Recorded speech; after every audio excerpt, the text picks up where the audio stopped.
అలానే మిస్ఎస్ రావు. ఇతని పేరు హరిరామ్. చాలా అద్భుతమైనటువంటి పేరు. ఆ రెండు పేర్లకి అవమానం కలిగించేలాగా హరి రామ్ ఎంత పవిత్రమైన పేర్లు. హరి అంటే విష్ణుమూర్తి పేరు, రామ్ అంటే శ్రీరాముడు. వీళ్ళిద్దరు పేర్లని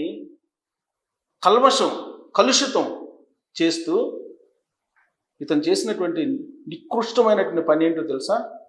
కాళేశ్వరం కార్పొరేషన్ ఎండీగా ఉంటూ ప్రజా సంపదను కొల్లగొట్టాడు, అవినీతికి పాల్పడినటువంటి నికృష్టపు ఉద్యోగితులు. ఇలాంటి వాళ్ళని చూస్తే నిజంగా ఉద్యోగులు ఎక్కువ మంది ఎలా ఉంటారు అని నేను పదే చెప్తుంటాను కదా. ఇలాంటి వాళ్ళని చూస్తే మీకు ఏమనిపిస్తుంది అనేది కూడా మీరు కామెంట్ చేయాలి ఖచ్చితంగా. ఇతని పేరు హరిరామ్. ఆ పేరుకే సిగ్గుచేటు, ఆ పేరు సిగ్గుపడుతుంది ఇతను చూసి. ఇతని మీద ఇరిగేషన్ శాఖ ఇప్పుడు ఆస్తులను జప్తు చేయాలని చెప్పేసి ఆదేశాలు జారీ చేసింది.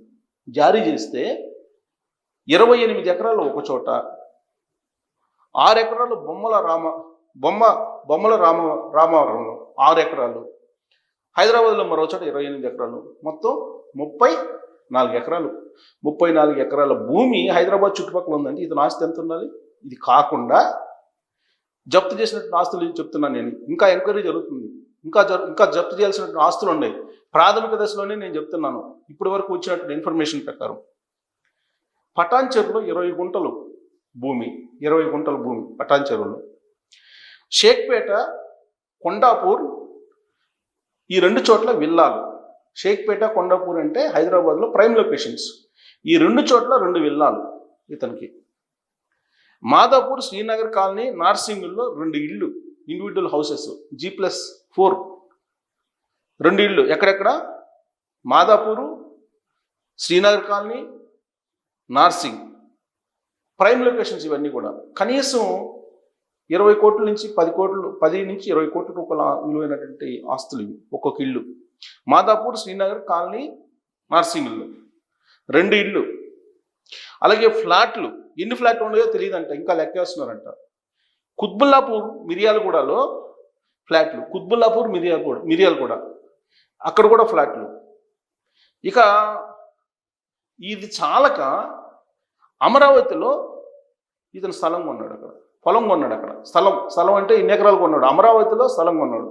కొత్తగూడెంలో ఒక బిల్డింగ్. ఇలా చెప్పుకుంటూ పోతే ఈయన ఆస్తులు చాలా ఉన్నాయి. హైదరాబాద్ నుంచి అమరావతి దాకా కొన్నాడు ఆయన. ఇతను సాధారణమైనటువంటి ఉద్యోగి. ఇతని జీతం నాకు తెలిసినంత వరకు 1,20,000 ఉంటుంది. 1,20,000 జీతం ఉన్నటువంటి కాళేశ్వరం కార్పొరేషన్ ఎండీగా పనిచేసినటువంటి ఇతను ఇన్ని ఆస్తులు సంపాదించాడనంటే మనం ప్రభుత్వ ఉద్యోగుల యొక్క తీరు ఎలా ఉంది? ఎక్కువ మందిది, అందరు కాదు. అదేమంటే మమ్మల్ని అందరిని అంటున్నారని చెప్పేసి అంటున్నారు. మేము అందరిని అంటలేదు. నిజాయితీ పరులని ఖచ్చితంగా గౌరవించాల్సిందే.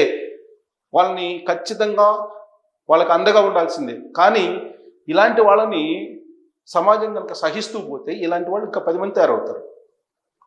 ఇతని ఆస్తులు నేను చెప్పింది ఇంకా ఉంది లిస్టు. హైదరాబాద్ నుంచి అమరావతి దాకా కొనుగోలు చేస్తూ వెళ్ళిపోయాడు. హైదరాబాద్ చుట్టుపక్కల మొత్తం కొన్నారు. ఇప్పుడు నేను చెప్పినటువంటి ఆస్తులు, కేవలం నేను చెప్పినటువంటి ఆస్తుల వరకే కనీసం కొన్ని 100 కోట్ల రూపాయలు ఉంటాయి. కొన్ని 100 కోట్లు. ఇప్పుడు రాయదుర్గం దగ్గర మొన్న తెలంగాణ ప్రభుత్వం వేలం వేస్తే 177 కోట్లు పడికింది ఎకరం. మరి ఇతను 34 ఎకరాలు ఉంది హైదరాబాద్ సరౌండింగ్స్లో. మరి ఒకవేళ 177 కోట్లు లేకపోయినా 50 కోట్లు వేసుకున్నా కానీ ఎకరం, మరి 34 ఎకరాలు ఎంత వేసుకోవాలి? అక్కడే నీకు 1,500 కోట్లు కనిపిస్తున్నాయి కదా సుమారుగా. మరి ఈ మొత్తం ఇతని సంపద, విల్లాలు ఏంటి ఇతనికి సంబంధించినవి. అలాగే శ్రీనగర్ కాలనీ, మాదాపూర్ ఇట్లాంటి ప్రైమ్ లొకేషన్స్లో 5 ఇళ్ళు ఉన్నాయి. ఇది కాకుండా మళ్ళీ మిర్యాలగూడలో పెద్ద బిల్డింగ్ కట్టాడు, విలాసవంతమైన బిల్డింగ్. అమరావతిలో పెద్ద ఎత్తున స్థలం కొన్నాడు. ఇవన్నీ లెక్కేస్తే ఎన్ని 100 కోట్లు ఉంటాయి? సుమారుగా 1,20,000 రూపాయలు ఉద్యోగం వచ్చేటువంటి ఒక ఉద్యోగికి ఇన్ని 100 కోట్ల రూపాయలు సంపాదించాడంటే ఉద్యోగులను ఏమనాలి? వీళ్ళు నెల జీతం 1వ తారీఖు ఇవ్వకపోతే ప్రభుత్వాన్ని దించేస్తాం, పడగొడతాం అని చెప్పి అంటారు. మాకు డిఎల్ రావాలి, లేకపోతే మాకు ఐఆర్లు రావాలి, లేదంటే మాకు పిఆర్సీ వేయాలి, ఇవన్నీ డిమాండ్స్ ఉంటాయి. మళ్ళా మా జీతాలు పెంచాలి, దీపావళికి దసరాకి మాకు పండుగ చేసుకోవడానికి డబ్బులు ఇవ్వాలి అని చెప్పి అడిగేటువంటి వాళ్ళు ఒకవైపు. ఇంకొక వైపు ఇలాంటి భూతాలు, అవినీతి అనకొండలు, అవినీతి రాకాసి కొండలు, ఇవి అనకొండలు కాదు, ఇలాంటివి చాలా ఉన్నాయి. ఈ మధ్యకాలంలో ఏసీబీ వాళ్ళు రైడ్ చేస్తే చాలా బయటపడ్డాయి. ఇలాంటి విచిత్రమైన పరిణామం ఏంటంటే, ఏసీబీ కేసులకు సంబంధించి ప్రాసిక్యూషన్ చేయడానికి కొంతమంది ఉద్యోగ నేతలు అడ్డుపడుతున్నారు. అటు ఆంధ్రప్రదేశ్లో, ఇటు తెలంగాణలో కూడా ఉద్యోగ నేతల్లో ఎక్కువ మంది వాళ్ళు ఏం చేస్తూ ఉన్నారు, ఇలాంటి వాళ్ళని కట్టడి చేయాల్సిన బాధ్యత వాళ్ళకి లేదా? కానీ వాళ్ళు ఏం చేస్తున్నారు, ఏసీబీ కేసుల్లో విచారణ జరగకుండా ఏసీబీ కేసులను అడ్డుకుంటూ, ఏసీబీ కేసులు ఇరుక్కున్నటువంటి వాళ్ళని ప్రమోషన్ నుంచి ఏ విధంగా తీసుకెళ్లాలి అనే దాని మీద పైరవీలు చేస్తున్నారు చాలామంది. అందరి దాంట్లో కొంతమందిని, ఎక్కువ మంది అదే బాపుతున్నారు. ఆంధ్రప్రదేశ్లో దాదాపు 1000 మంది ఉద్యోగాలు చేయకుండా నెల జీతాలు తీసుకుంటున్నారు. ప్రాంతానికి, కులానికి ఇలా సంఘాలు పెట్టేసుకొని ఆఫీస్ బేరర్స్గా కనీసం 1000 మంది ఉద్యోగ విధులు నిర్వహించకుండా జీతాలు తీసుకుంటున్నటువంటి వాళ్ళు ఉన్నారు సుమారుగా అంచనా వేస్తే. దీని మీద గత ప్రభుత్వం ఎంక్వైరీ చేసింది, ఇప్పుడంటే ప్రభుత్వం కూడా ఎంక్వైరీ చేసింది. అసలు ఎందుకు ప్రభుత్వ ఉద్యోగ సంఘాలని రద్దు చెయ్యకూడదు అనేటువంటి ఒక వాదం వచ్చేలాగా కొంతమంది వ్యవహరిస్తున్నారు. ఇటు తెలంగాణలో, ఆంధ్రప్రదేశ్లో 2 చోట్ల అవినీతి కేసులు పెరిగిపోతున్నాయి. ఏసీబీ ఇంకా వాస్తవంగా సరిగ్గా పనిచేయట్లేదు.